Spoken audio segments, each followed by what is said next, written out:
CEI today. Today's panel is, does the car of the future require a talking car mandate? I'm your moderator, John Gitlin. I'm the car editor at Technica. And on today's panel we have Alex Kreilein. That's right. Yeah. Alex Kreilein, managing partner at SecureSet Accelerator. We have Marc Scribner, who's a senior fellow here at CEI, and Joseph Lorenzo Hall, who's a chief technologist at the Center for Democracy and Technology.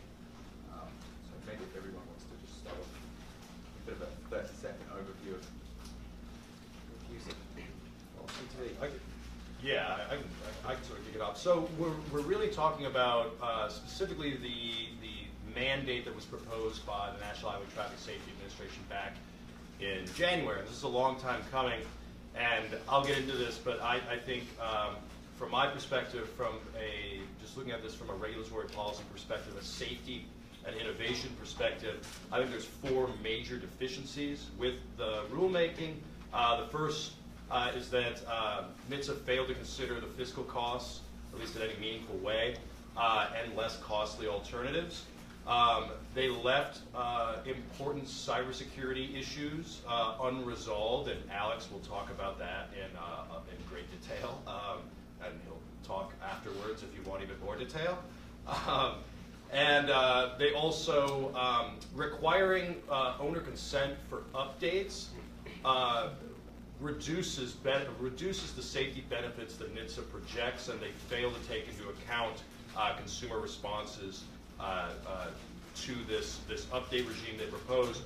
And then finally, NHTSA failed to meaningfully consider negative interactions between its proposed mandated V2V DSRC system with what I believe are far superior vehicle automation technologies coming in the near future. So that's the overview of what I plan to cover, and kick it over to Alex.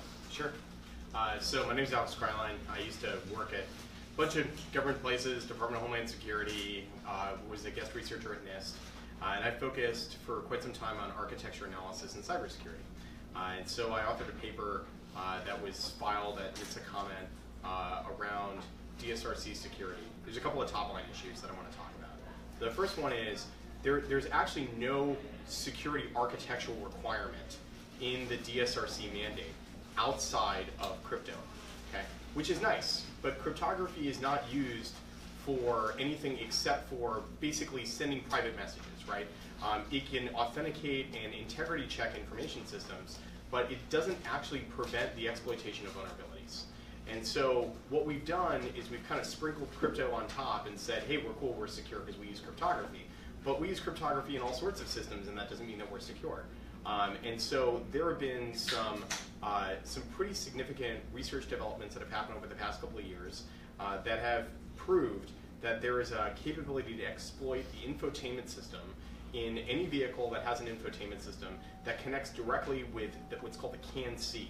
And this is the mission critical control system of the vehicle that controls wheel angle and speed and braking and receives the emergency messages sent between vehicles. And so what we've basically done is gotten ourselves to a place where we're going to mandate that everyone use this protocol, but we're not going to mandate that it all be secure. And that would be malpractice in a medical context, right? We're going to make sure that you take this medication, but we're absolutely not going to make sure that it doesn't conflict with any other medication that you're taking. And so this is specifically concerning. And so one thing I'll talk about today is there are inherent vulnerabilities in vehicles, just like in any embedded system.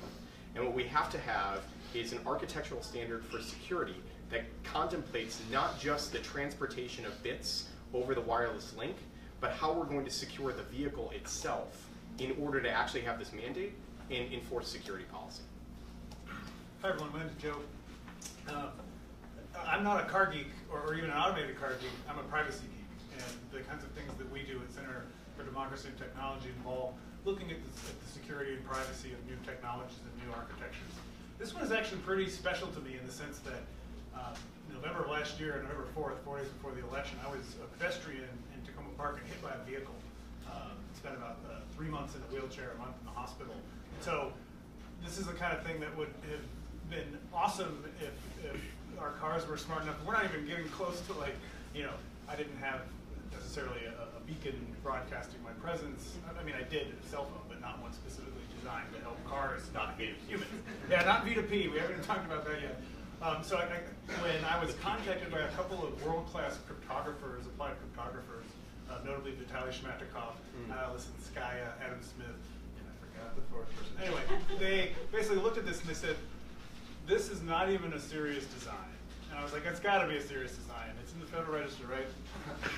I've only been in DC for 5 years. We looked at it and we were like, oh my gosh, this is horrible. And the bottom line we came up with was, with a run-of-the-mill laptop computer and basically a Pringle can antenna, a little bit more fancy than that, but not much fancier than that. With this kind of a standard, you could track the real-time movements of a town of about 100,000 people in real time. And you might say, well, we carry cell phones around us, we have license plates on our vehicles, why are you so worried about privacy?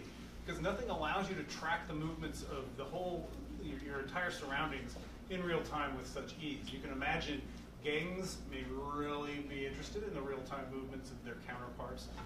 Businesses may well be too. One of the things I've often said about this area that gets into some of the legal underpinnings of this whole area was that the day a company, say Google or Yahoo or Facebook, starts paying you $100 a month to put a street-facing camera in front of your house to track vehicle movements and then have a Google license plate lookup to see where this car has been, where it goes, that's a sort of a fundamental tension point between the ability to actually deliver innovative information services about our infrastructure and the privacy that we care about. I think it was Reagan who said, although I've never been able to track this down, that the American vehicle is the last bastion of freedom in the United States. And people are really connected to their cars, in addition to sort of the security-related problems. We think that there needs to be more attention brought to people having sort of a sense of trustworthiness.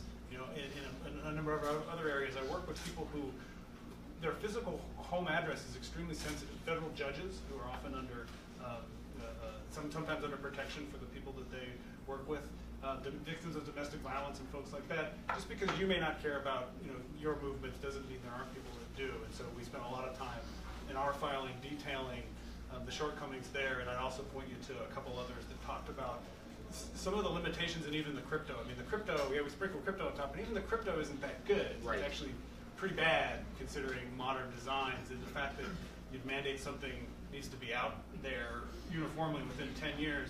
Oh my gosh, the things that we've developed that are broken within 2 or 3 years, I could write a very lengthy novel about that you would never want to read. So I just worry about sort of, this may be, and this is the last thing I'll say, this may be the sort of poster child of regulation as we reach a technological singularity. Can we actually mandate some type of standard that will even work by the time it's out in the field? And I'm not sure that's the case. There are some pretty fancy, more advanced cryptographical primitives and security technologies we could use, and we should definitely be thinking about those compared to the current design. But even those seem a little wild here. And anyway. It's probably helpful to remember that DSRC was first contemplated in 1998. And so we're at almost a 20-year mark, and now we're finally about to start the implementation of technology that was developed when I was in high school, right? And this is incredibly concerning because we've made massive leaps in not just cryptography, but security and privacy and vulnerability analysis and software updates and interoperability, and very few of these things are contemplated in the current standard. Well, and to that point, the work that DOT began on this, it really began in earnest a little over a decade ago, and we were told at the time, at the beginning of that this was right around the corner, that we're going to be able to see these hazard warnings, these V2V hazard warnings imminently. We're still not there. The proposal from, the latest proposal from January plans on mandating, if they're able to get this through, for model year 2021 vehicles. And the break-even point that NHTSA projects, and I think their projections are way too rosy, but they project about a 2030 cost-benefit break-even point. What that means is that by the time we start seeing net benefits, so until then we're seeing net costs, trivial safety benefits to consumers, we're going to be dealing with 20, 25-year-old technology.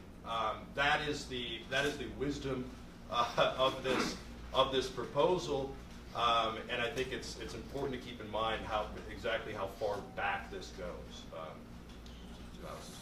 So actually, you all kind of preempted the first question I was going to ask you, which was, well done, guys. Joe, I'll just take it from here.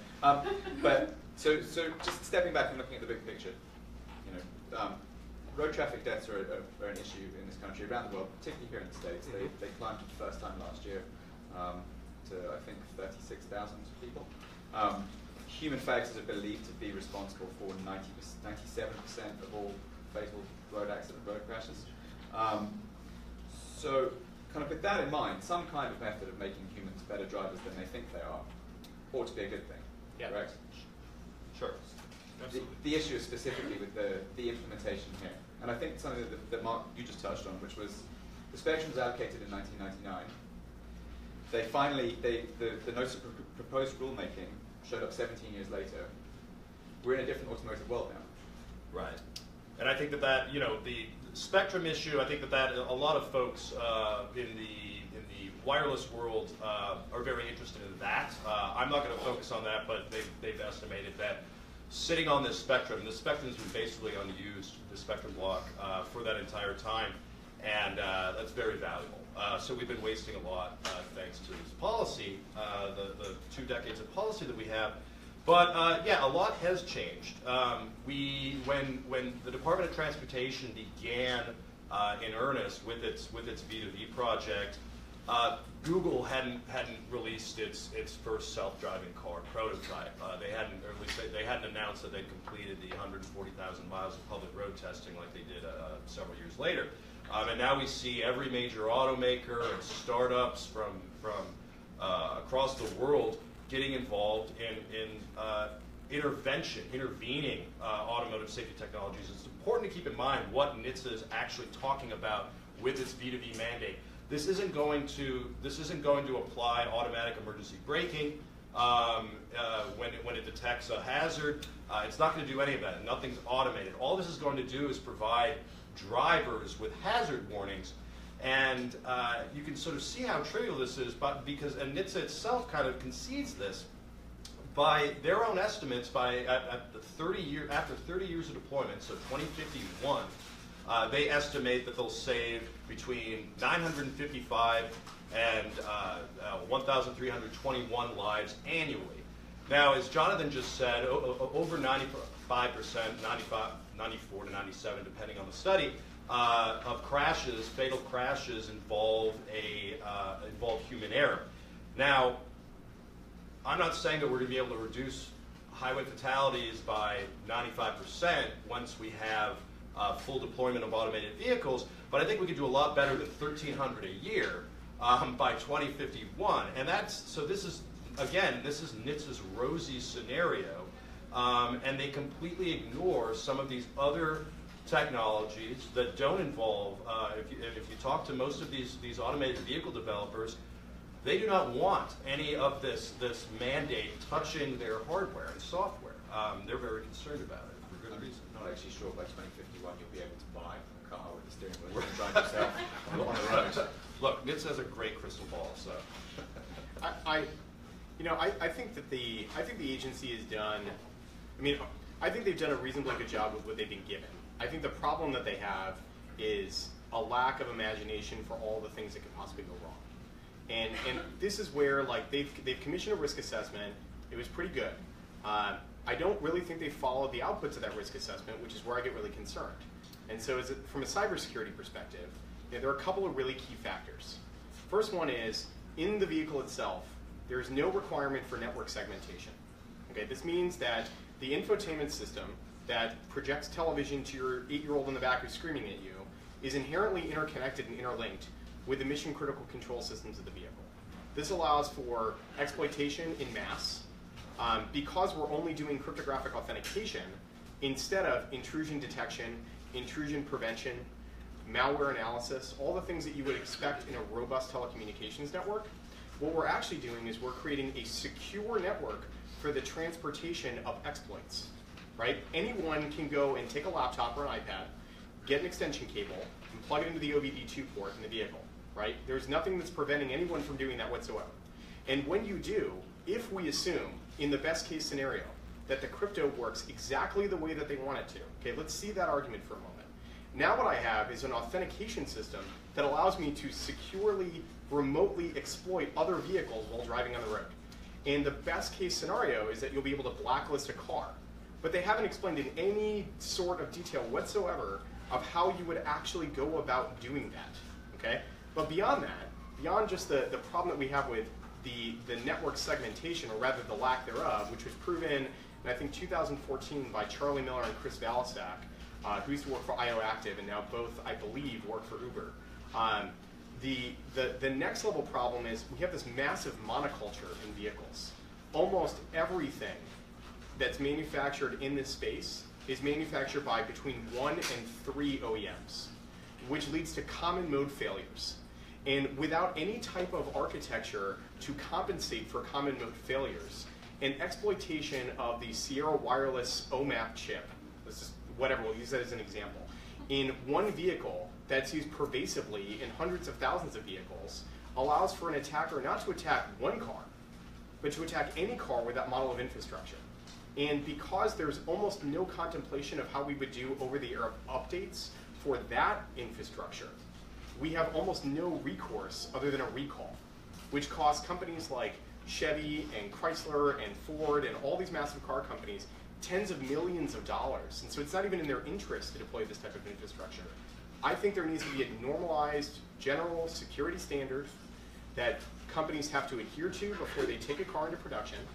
And then if they don't meet that standard, meet Title IV of the Federal Trade Commission Act for unfair and deceptive trade practices, for telling consumers that their car was reasonably secure without taking any steps to reasonably secure it. So, with regards to the car network issue, do you see that starting to change now that manufacturers are using things like Ethernet and FlexRay in addition to the old-fashioned CAN bus, which, while great for cars that aren't ever connected to the outside world, yeah, once you add a modem to an OBD2 port, sure, are dangerous? Yeah, so I mean, those technologies, they're actually vastly superior in a great number of ways to a CAN bus. And to their credit, automotive OEMs have done a really good job at trying to innovate on the margins, right? Because these are really expensive pieces of a vehicle.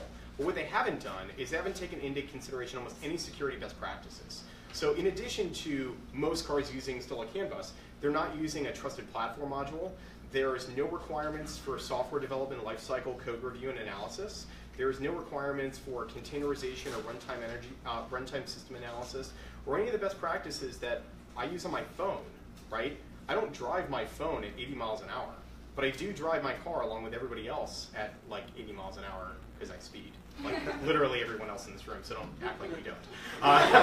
But so the output becomes that while they're integrating new technologies, there still isn't a requirement for any rational security architecture for hardware and software review and analysis prior to the deployment of the system. And so the only way that we find out is when somebody rams 80 miles an hour into a tree, and then they do some sort of autopsy on the vehicle and discover that there was an exploitation. And this is incredibly concerning because we would have even basic best practices for web development of a website that you could buy off of Squarespace that are vastly superior to cars, and Squarespace is $9.99 a month, and a car is $30,000, right? So we just need to take into consideration, I think, some basic development practices, and then require them, and then make sure that people are meeting the requirements. I think, speaking to what Alex said about, he's talked a lot about what NHTSA calls misuse rates. There's another issue with how they propose to resolve some of these problems, patching.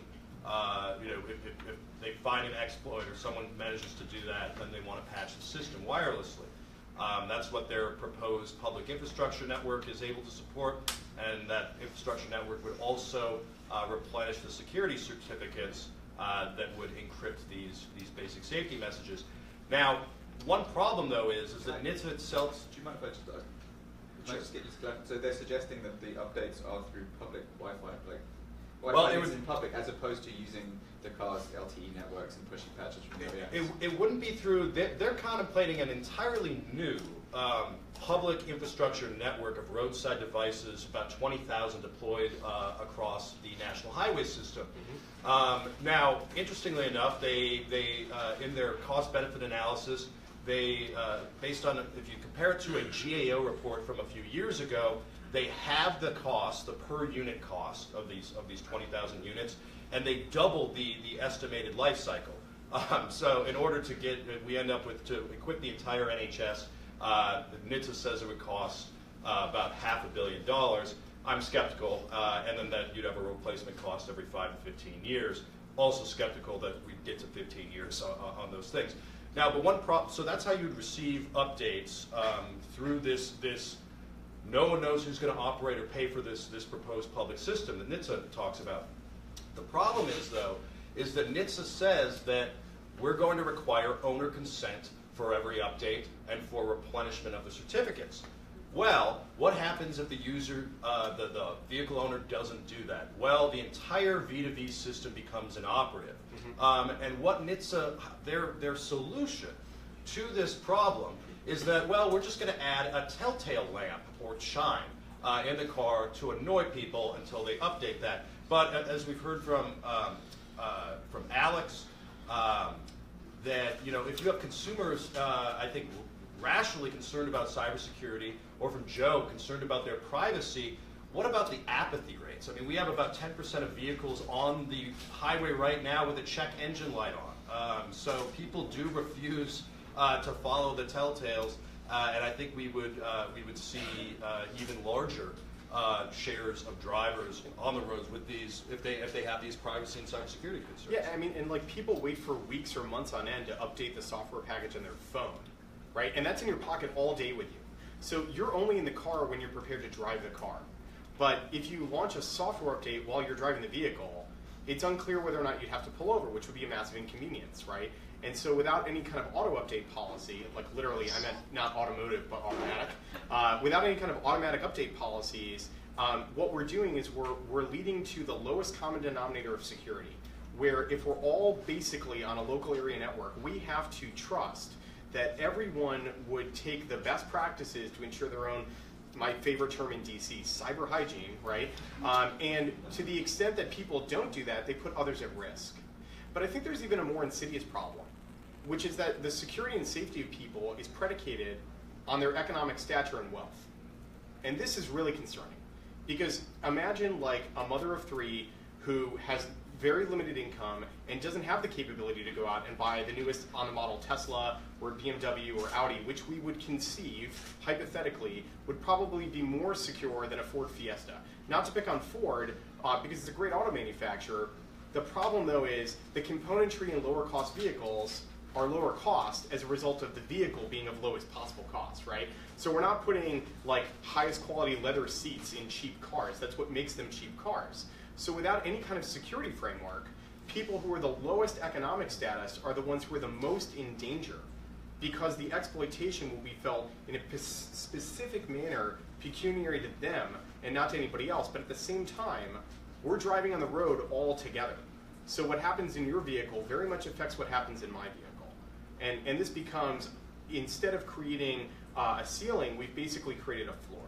And so a transparency mechanism that allows consumers to understand what the security practices were that were required to be of a certain level of floor, and then auto manufacturers can innovate on top of that to create a ceiling, is the optimal way to address security, as opposed to just like, here's a bunch of standards and requirements, which would be bad because technology changes over time, as we've seen with DSRC.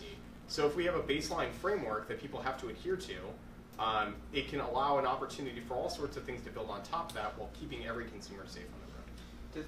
Does this need to be something that either consumers are asking for at the dealership, or the big OEMs are touting as a differentiating factor between them and their competitors? I don't think anyone buys a product for privacy or security.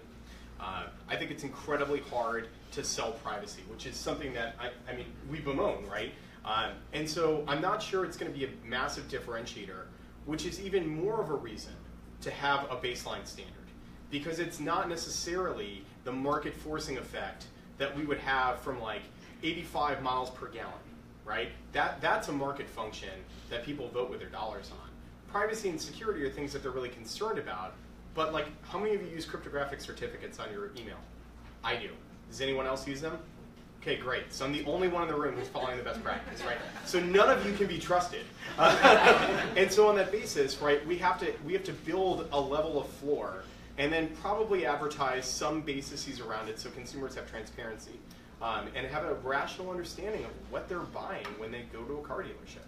Yeah, so I totally agree that people don't necessarily buy stuff for privacy and security reasons. I do think you see negative externalities or knock-on effects that do start to raise hackles of consumers, often in a way that they don't know what to ask for. So, for example, this is very much, I sort of see vehicles as like one of the most dangerous parts of the Internet of Things, in air quotes, copious use of air quotes today, in the sense that it's usually the Internet of crap, and that so much of the stuff is substandard in terms of what you would want to have in a product that you're bringing in your home or your office. But these are things that are going to be on our highway, and so in my PhD work we hacked voting machines, and that was a long time ago, but it's back in the news, and so we've had, unfortunately, this checkered past in general with testing things to meet some sort of set of requirements. So in addition to writing them down, and yes, oh my gosh, I have there's so many things you could point to: segmentation,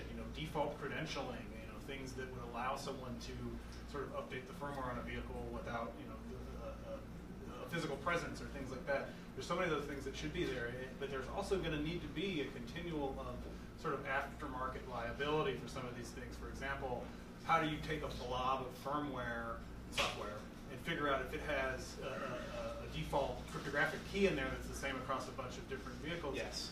You could do that. I'm not sure that the testing that we put in place is going to necessarily do that. So we're still going to require on allowing security researchers to pop these things open, look at them, and just because they care about their car, they care about their kids that were in their car, they give them enough of an incentive to do some of that aftermarket policing, and definitely FTC is going to be involved in there, because I'm expecting you're going to see people making claims about things that they didn't understand that their vehicles they're selling just don't meet. There are, I want to run through just a very quick list to get on the record because I think it's important. The GSMA came out with their IoT security framework about 2 years ago. This was written in large part by a wonderful security researcher named Don Bailey. It was then since backed up by both Chris Miller and Charlie Valasek, who hacked the Jeep Grand Cherokee in 2014 or 15, proving that there is a lack of segmentation and an ease of exploitation of vehicles. So in order for you to set a baseline, it must include the following 10 things: secure flashing, secure trusted boot, a runtime tuning detection, secure debugging diagnosis processes, a hardware root of trust, executable space protection, configuration management and monitoring, Stack Overflow protection, trust zone partitioning between secure and non-secure and mission critical and non-mission critical processes, and tamper-resistant chips. Woo! None of those 10 are required in any way, shape, or form in the policy that's being rolled out that we're going to be mandated to absorb. And so this is where things get specifically concerning, because you have a global organization like GSMA, and also major manufacturers like Bosch and General Electric, security researchers like IOActive and ISEC Partners. We're all basically saying this is the basic stuff that we would require of like stuff in your house, the Internet of crap. How is it possible that you're not putting this in vehicles where we're putting people and their bodies and their children and we're sending them at high velocities down the freeway? So these are basic protections. They do add cost, and this is part of the challenge. So the way that you would make cost cheaper is by adding economies of scale, and one way you would do that is by having a rational baseline mandate to make sure that every vehicle sold in the United States has to meet these 10 things, and thus, because of volume, you get a less expensive price on the implementation of these systems. So then it's not the mandate you don't like, it's the specific requirements of this mandate. Yeah, I mean, I don't love the mandate, in part because they've mandated bad policy. I'm not a huge fan of mandates, but if we're going to have them, at least let's mandate really good policy. And one thing that we should certainly yeah, exactly, right? But like, at least we should mandate that vehicle manufacturers have to be transparent. So even if they're going to do a terrible job, they have to tell people. And then people have choice, and we can vote in the market with our dollars. But by not requiring that you be transparent, what you're actually having is the worst of all worlds. And that's just something that's unfathomable that we would live within the 21st century. You would hate to see some of the things that we associate with sort of disasters in the IoT space turn into disasters in the vehicular kinetic space. Right? Yeah, like the Mirai botnet attack. Exactly. It's all because we have monoculture passwords. So you get a device, it comes with an embedded password. There's no prompt to change the password. And so then all I have to do is write a short 50-line script to run every possible permutation of basic words against your device, and at some point I'll unlock it, right? Yeah.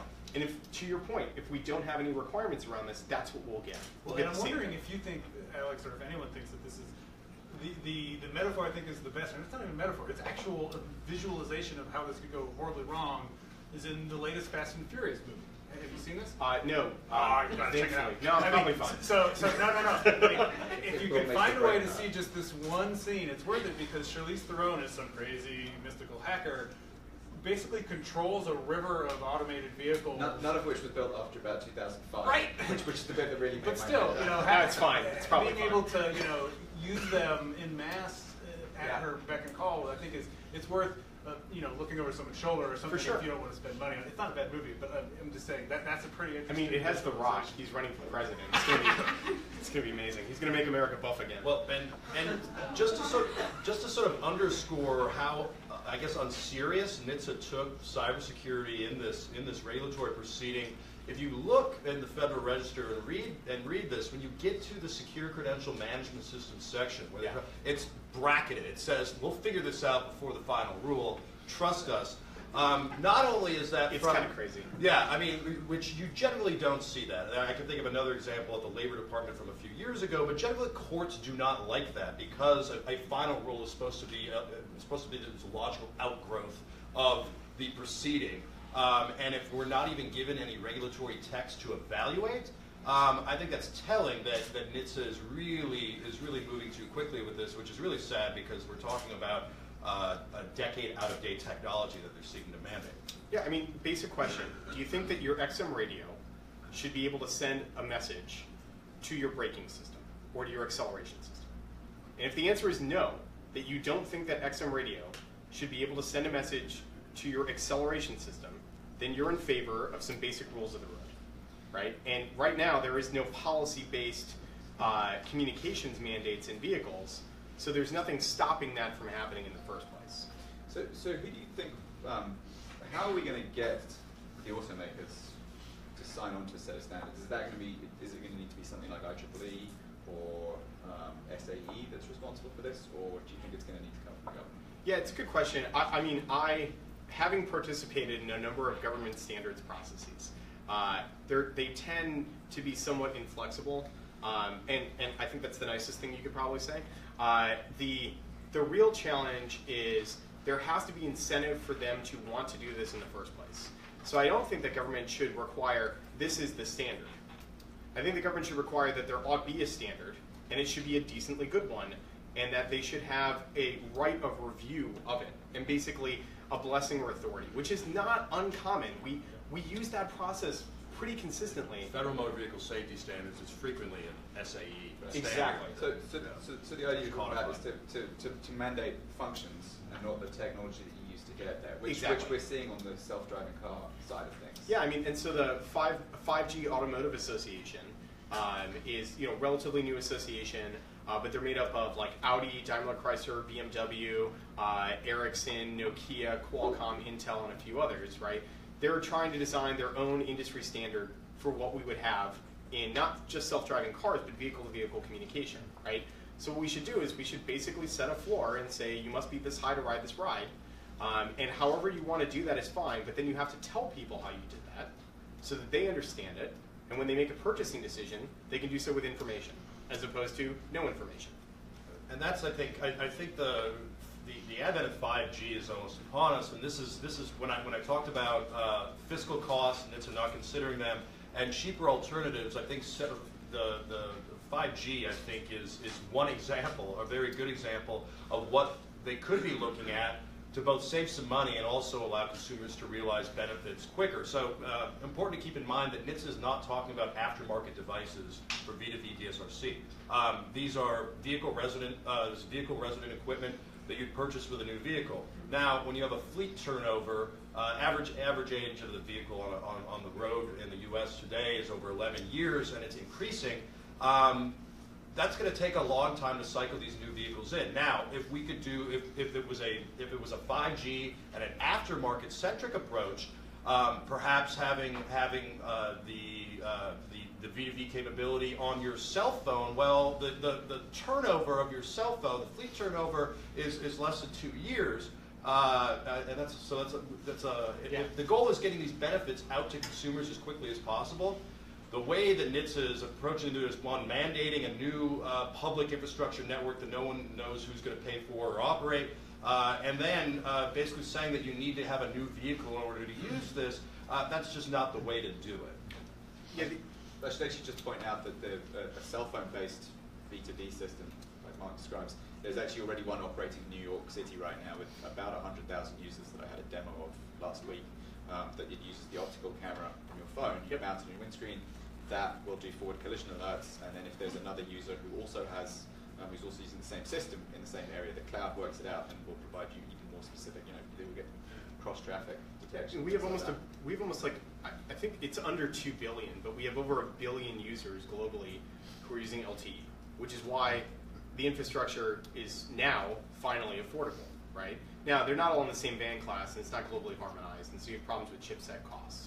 But if you look at the evolved packet core, which is the real brains and guts of what's behind LTE, that's a really effective and efficient system for routing, for application transportation, content delivery, and security. That doesn't exist in DSRC. In fact, all we've talked about so far, generally, is the air interface. We have really no idea what this packet core will look like, who will own and operate it, what the rules of that will be, how we'll ensure interconnection and interoperability between multiple vehicle manufacturers across 50 different states, multiple territories. So this is really complicated. But then we get to this next piece, which is it only works in the United States, which means American consumers are going to pay way more than their European, Asian, African, South American counterparts will be, or the rest of North America, inherently because we're using a proprietary system. And that's fine in some cases. But it's also a non-bandwidth efficient system. You get less bits per hertz per second over DSRC than you do from LTE. It's less tested and evaluated from both a security and application development perspective. And it's more expensive, which begs the question, why would we do this? Do you have a mic I can drop? That's We got the roving mic. I like that, yeah. So we discussed the cybersecurity issues with this quite a lot. I think certainly I know that from my audience, the other key topic that they really sets the twitching about connected cars is privacy. Absolutely. So, I don't even know where to begin with this. It's, even online, sort of in the web sphere, right, we have a hard time delivering trustworthy services. So, for example, when you go visit your bank or something, you see a little lock next to that. That actually means a bunch of things, technically and cryptographically, that I'm not sure how we're going to deliver in a vehicle space here. But there's also sort of this notion of anonymity, that you may want to do things in your car that leave no trace. So, for example, I work with dissident groups not in the U.S. We don't really have the notion of a dissident group in the U.S., but in other places.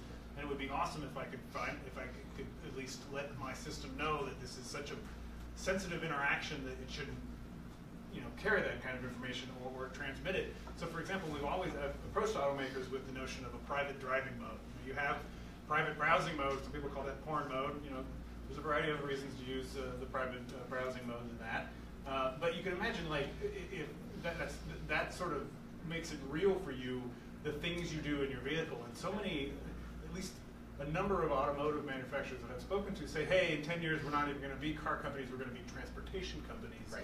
You're going to subscribe mobility. You're going to subscribe to Mercedes, and one will just show up when you need it or something like that. And so if that does happen, maybe you don't have such an investment in a specific vehicle that may sleep in your driveway every night and things like that, which is a lot of the linkability concerns we have in the standard, is that because of the precision of where it is and because of the over-verbosity of this message format. It includes just an insane amount of detail, like yaw and even the dimensions of your vehicle down to a specific level of granularity, which means if you have certain shaped vehicles, that gives away the exact vehicle that's there. It just seems that there's been no thought about this whatsoever, and it seems to me, we've seen in the drone space, we've seen agencies that are subordinate to something like the DOT, totally not interested in privacy or security, mostly interested in safety. You see a little bit of that resonating here with NHTSA on this thing, is that they're very adamant that they want to think about safety. They think this could be a safe system if you don't care about other things. But I don't think we can even agree on that, in the sense that spoofing of messages, even if it's not if it doesn't actuate an automatic control in the vehicle to slow down or speed up or swerve or something like that. Some people do pay attention to these telltales, and notably when they come on and off, right? So if it's been on for a while, you may be like, well, geez, check engine light's still there. But I am worried about that kind of a thing too, which is not a privacy concern, more of a security concern. This format should have been thought out much better than this. I don't have a lot of good ideas about how to fix it, which is unfortunate. I try to be very constructive with this stuff. Minimization of data leakage about that can be linked to an individual is an important concept. I just don't know how you do that with vehicles that we own and we care about and that we drive around every day. Our kids puking in some cases, right? And like it happened the other day with my niece, and with a subscription car that maybe that's a benefit, is that wouldn't linger. But that's sort of the whole point of me bringing that up is to sort of know, your car is going to have features that will show up in these messages. For example, your braking pattern is almost a biometric these days. It's getting close to where, with enough granularity, you can actually identify an individual just based on how many hard brakes they do, which is a pretty rough metric. So, is that very much different to the information that if I'm driving around right now and I'm using Google Maps or Waze, that Google's already collecting on me? I wrote a short piece this morning to discover that in some European cities and also airports here in the States, they use Bluetooth sensors to log people driving past emitting Bluetooth from their cars, which if you have a cell phone or an iPad in your bag, or your phone has, or your car has a Bluetooth stereo, which most of them do, that can also act as a unique identifier.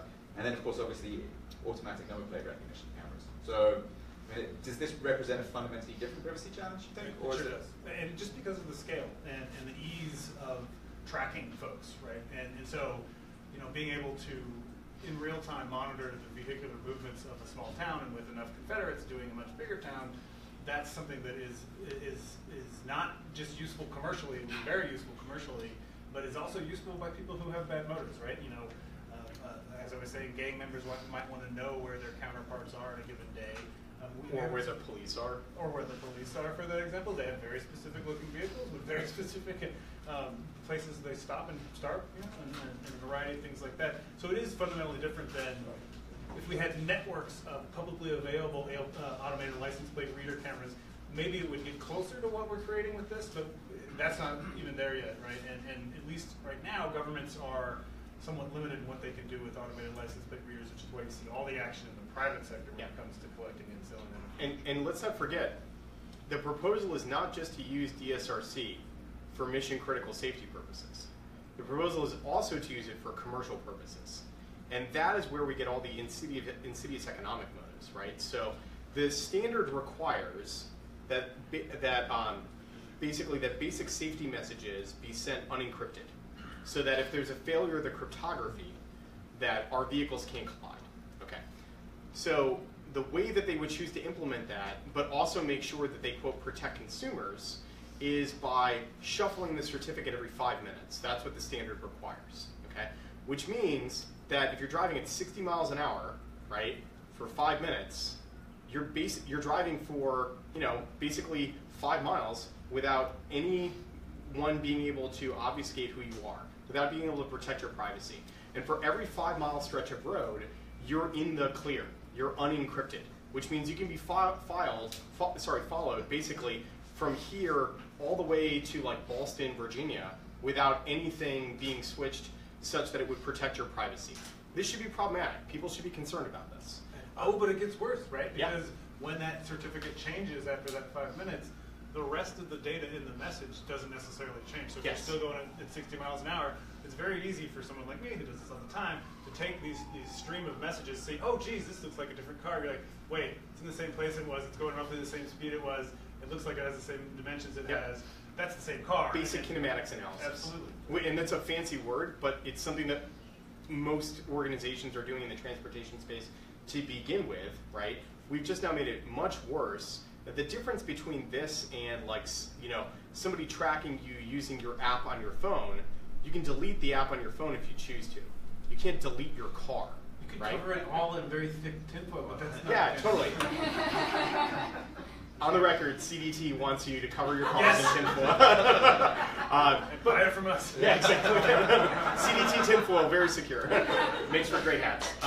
But you know, one thing I think that's concerning about this is that we're not just doing this for the purpose anymore of meeting the safety and security challenges. You know, to your point, we have this massive cost problem, right? The system's not profitable for at least 10 years. So how would you choose to solve that? Well, you would make it commercially available, and you would sell data to all sorts of data brokers and aggregators, and the standard is specifically set up to allow for that to happen, and the economics of the proposal are set up to almost force that to happen, unless we want to encumber taxpayers with billions of dollars of debt for a system that we don't actually know works. So one of the things that we haven't really got to, supposed to say yes. one of the things, Marc, that you brought up in your introduction we haven't really got to is the conflict between autonomous and connected. And you know, those are two of the biggest words in the auto industry right now. You know, everything's under this heading of mobility. And those are two central parts of it. So where do you see the tensions lying between the move for self-driving cars and then the move for cars that talk to each other in this manner? So I don't think there's an inherent tension between connectivity and automation. It's really the tension exists in this proposal. And you see this from articulated by many developers of automated vehicles who, and also European automakers who weighed in against the V2V proposed rule. But sort of going to what Alex was saying, you know, what really concerns them is the ability to segregate these networks from one another. The critical, you know, when you're talking about an automated vehicle, perhaps a fully automated vehicle where a driver may not even have an ability to manually control, direct any of the vehicle functions, you're putting all of your faith in that computer system and the vehicle resonance sensors and everything that goes along with it to get you from point A to point B safely. When you start, what NHTSA is doing, when you start introducing this system that has the potential to what NHTSA call, misuse rates to occur. I mean, you're not just talking about spoofing really what NHTSA seems most concerned about is people spoofing the basic safety messages. And I think for what Alex has said, there's potential bigger problems with just how DSRC works. Worse things could happen. But then if you're just spoofing safety messages, you get a telltale that says that a car slammed on its brakes ahead of you that didn't actually slam on its brakes. If this were to get into an automated system, you're then talking about directing the core driving functions themselves. And that is what makes developers ranging from Google to Tesla and to the larger European manufacturers so nervous about this is that NHTSA basically just didn't care. So that's worst case scenario, something like that happens. But from an AV developer's perspective, an automated vehicle developer's perspective, the best case scenario is that if this mandate were to come into force, they're going to have this maybe segregated system, V2V hazard warning system that provides no benefits to the riders. I mean, it's going to provide costs because it'll annoy them with telltales, whether lamps or chimes. But that they may not even have the ability to respond to them. So best case scenario from the AV developer's perspective is that you'd have to install this completely useless system in your car at a cost of around a few $100s per vehicle. So that is the best case scenario from their perspective. There was a really good report that was written. I just want to give a plug. there's this great group called I Am the Cavalry.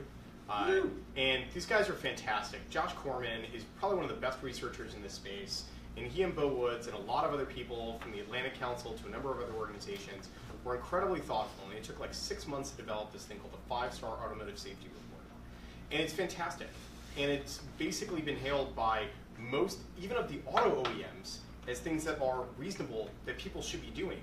And even when the automotive OEMs agree, their regulator isn't taking any action, which I think begs an important question of why aren't they even listening to their own market, right? Like, why is NHTSA not listening to Tesla and Audi and BMW and Daimler Chrysler, right? Why are they not taking these things into consideration? It's just big defense now. Yeah. It's fair Chrysler now. Yeah, well, that's right. Basically, yeah. They offloaded that bit to someone else. It's probably fine. So, but in that circumstance, right? I think we have this outstanding question of if we're going to make consumers bear cost, to your point, then shouldn't we make them bear cost for things that are sustainable investments?